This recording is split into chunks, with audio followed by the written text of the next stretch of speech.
There is a moment in every disaster when it is already too late. Not when the storm hits, not when the sirens go off, not when the evacuation order is issued. Before that, a quiet moment when everything still looks normal. People are asleep, streetlights are still on, the water is calm, and the catastrophe has already started.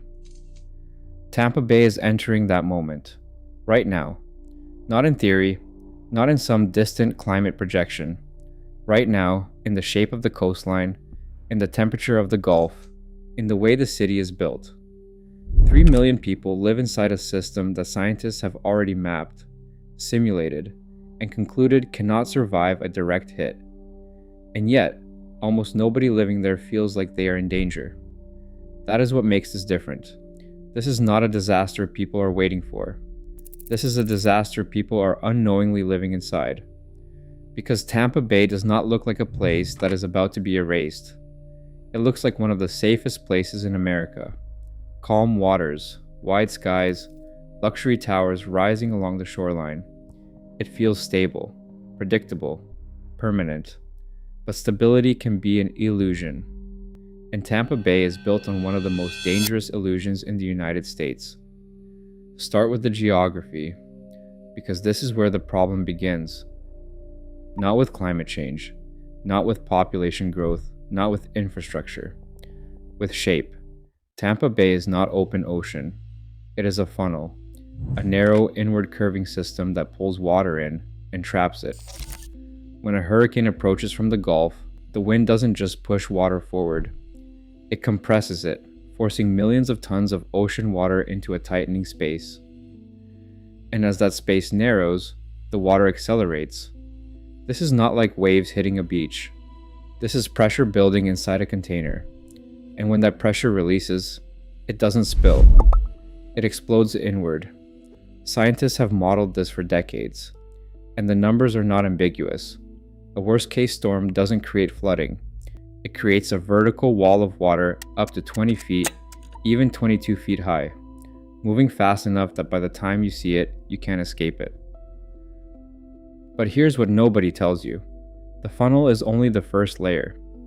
The second layer is depth, or more accurately, the lack of it. Tampa Bay is shallow, extremely shallow, in many places barely deeper than a swimming pool. That matters more than most people realize. Because deep water absorbs energy, shallow water transfers it. When storm surge enters a shallow system, it doesn't dissipate, it amplifies. Imagine slamming your hand into a full bathtub.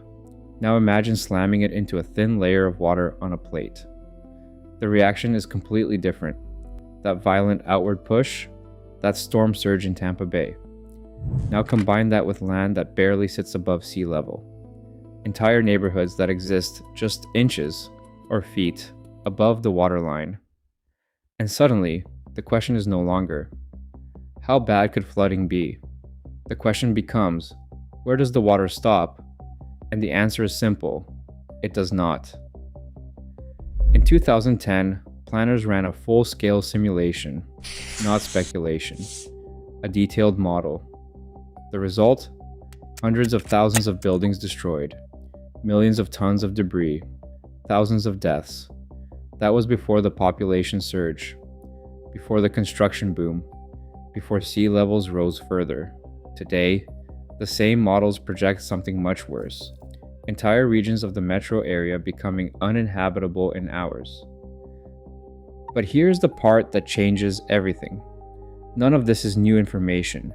This has been known for decades. So why does nobody act like it is real?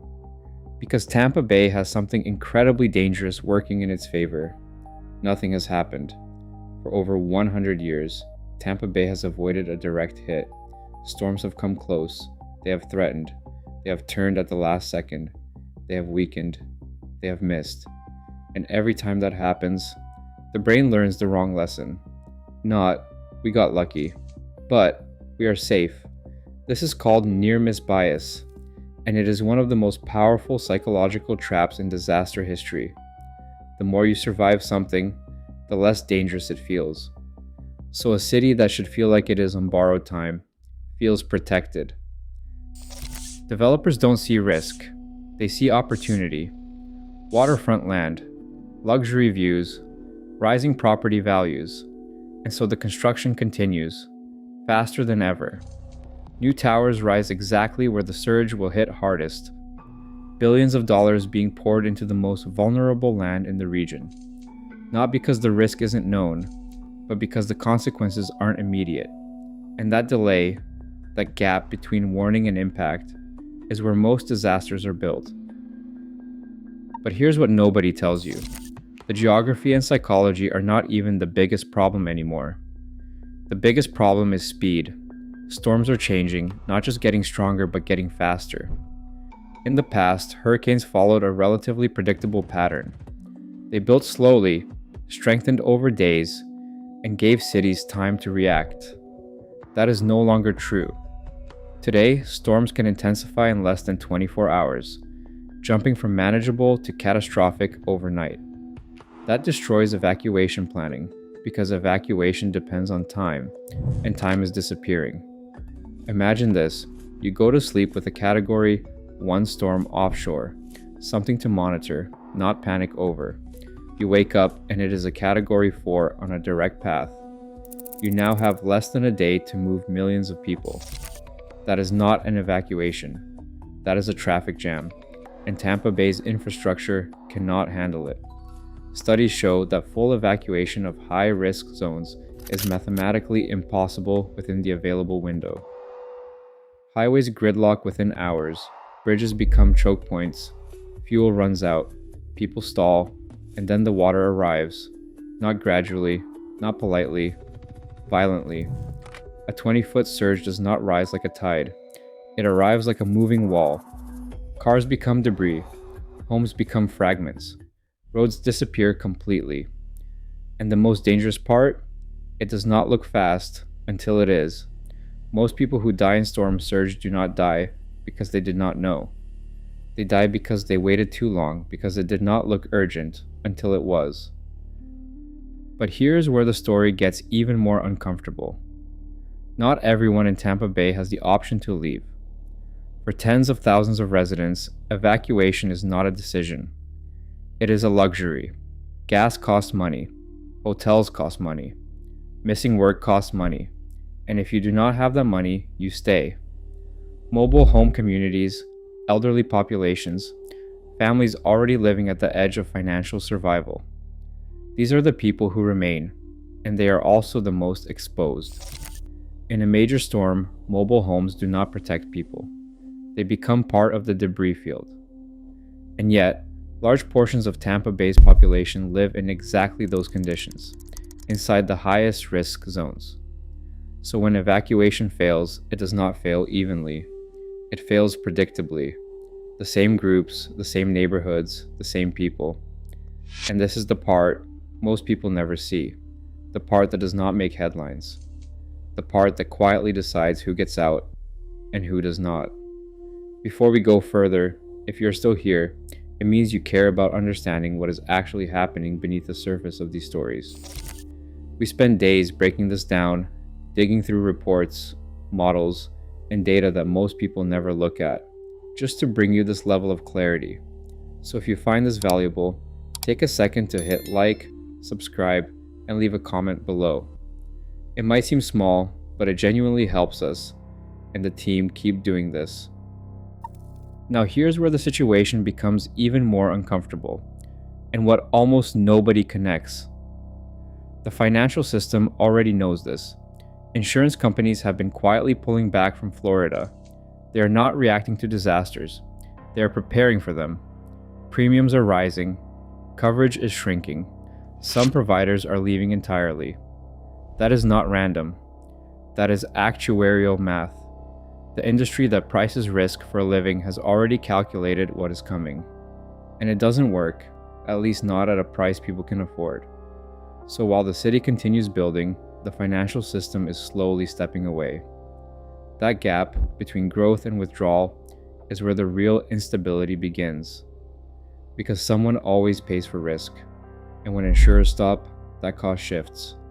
to homeowners, to taxpayers, to the people who never had the resources to absorb it in the first place.